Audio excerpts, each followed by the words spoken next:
বোকাখাটৰ ৰজাবাৰীত পুত্ৰৰ চকুৰ সন্মুখতে মাতৃক মৰিয়াই হত্যা।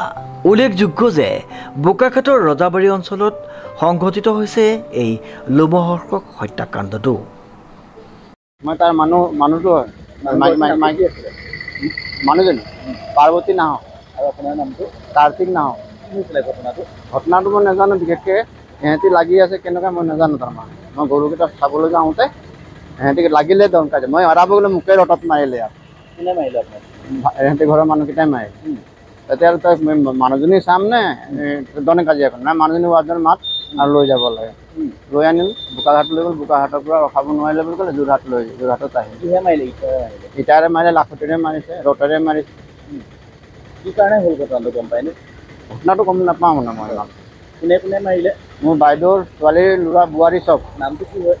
নামটো এটা পাপু নাহক, এটা হ'ল সুশীলা নাহক, এটা হ'ল বহাগী নাহক, এটা হ'ল ভণ্টি নাহক।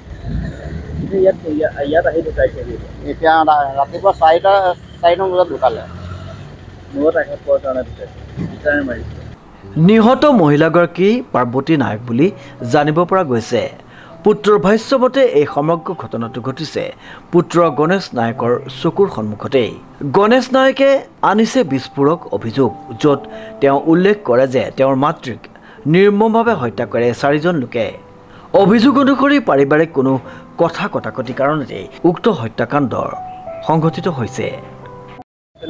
ঘৰত তেনেকৈ সদায় ৰেগুলাৰ কাজিয়া হৈ থাকে, অলপমান ঘৰৰ মানুহৰ লগত কাজিয়া হৈ থাকে তেনেকুৱা।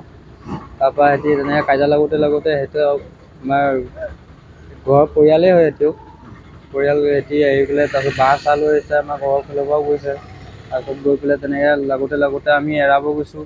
এৰাব যাওঁতে সিহঁতি পিছফালৰ পৰা ইটা মাৰিছে, তাৰপিছত ৰ'দ লৈ আহিছে। কোনে মাৰিছে? ইটা বহাগী নাহক। আৰু ঘটনাটো তেনেকুৱাই ঘটনা হৈছিলে। কেনেকুৱা? কাৰ লগত কাজিয়া হৈছিলে? কাজিয়াটো আমাৰ দেউতাহঁতৰ লগত হৈছিলে। দেউতাৰ নামটো কি? কাৰ্তিক নাহক। আৰু মাৰ নামটো? পাৰ্বতী নাহক। তাৰপৰা কি হ'ল ঘটনাটো? কাজিয়াৰ পিছত তাৰপিছত ঘটনাটো এতিয়া তেনেকৈ মাৰিলে। আমিও তাৰপৰত ৰখাব গৈছিলোঁ। মোকো মাৰিলে এনেকৈ ভৰিত। কোনে মাৰিলে? সিহঁতি কোনোবা এটা মাৰি দিলে, মই বচাব যাওঁতে পিছফালে। তাৰপৰা মাৰি পেলাই তেওঁক বচাব গৈ তাৰপিছত মূৰ চুৰ ফালি দিলে মাৰি পেলাই। গোটেই ঘৰ চৰ ভিতৰত মায়ে দৌৰি গৈছে, গোটেই ঘৰ চৰ তেজ। এতিয়া যে মৰিলে কোন হয়? ঢুকালে যে মা হয়। মা হয়। কেনেকৈ ঢুকালে মা? মায়ে তেনেকৈ মূৰ চুৰ গোটেই ফালি দিলে। ৰাতি যোৰহাটত আনিছিলে। তাৰপৰা ৰাতিপুৱা 4টা-5টা মান বজাত ঢুকালে। কোনে মাৰিছে তুমি নাম জানা নেকি? জানো। কোন?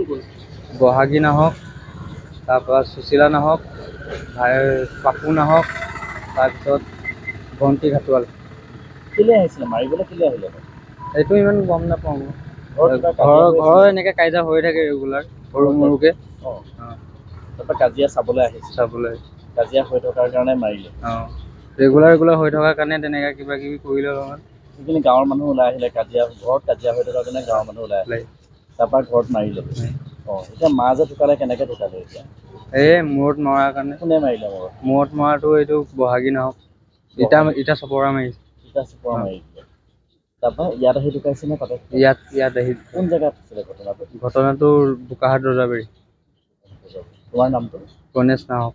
পৰিস্থিতি উত্তপ্ত হোৱাৰ লগে লগে অভিযুক্তসকলে ইটাৰে আক্ৰমণ আৰম্ভ কৰে আৰু তাৰ ফলত পাৰ্বতী নায়কৰ ঘটনাস্থলীতে অতি গুৰুতৰভাৱে আঘাতপ্ৰাপ্ত হোৱাত যোৰহাট চিকিৎসা মহাবিদ্যালয়লৈ অনাত যোৰহাট চিকিৎসা মহাবিদ্যালয়ত মৃত্যুবৰণ কৰে।